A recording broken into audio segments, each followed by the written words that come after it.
కర్మ సిద్ధాంతం ప్రకారం జన్మించడానికి పూర్వం ఆ జీవి కొంత కర్మ చేసి ఉండొచ్చు.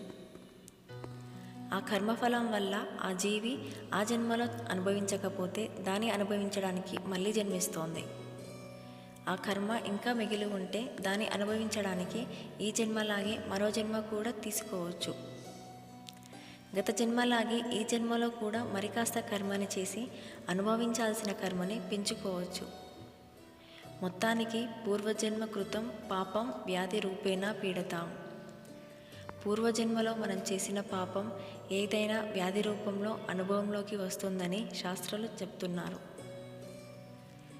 గత జన్మలో మనం చేసిన పాపపుణ్యాలను బట్టే మన జన్మ ఆధారపడి ఉంటుంది. మన జాతక చక్రం అందుకు అనుగుణంగా తయారవుతుంది. మన కర్మగ్రహాల రూపంలో వచ్చి మనల్ని బాధ పెట్టడమో లేదా సుఖపెట్టడమో జరుగుతుంది. ఆ గ్రహాలు కూడా ఏదో మనిషి రూపంలోనో లేదా వ్యాధుల రూపంలోనో వచ్చి మనల్ని ఇబ్బందులకు గురి చేస్తాయి.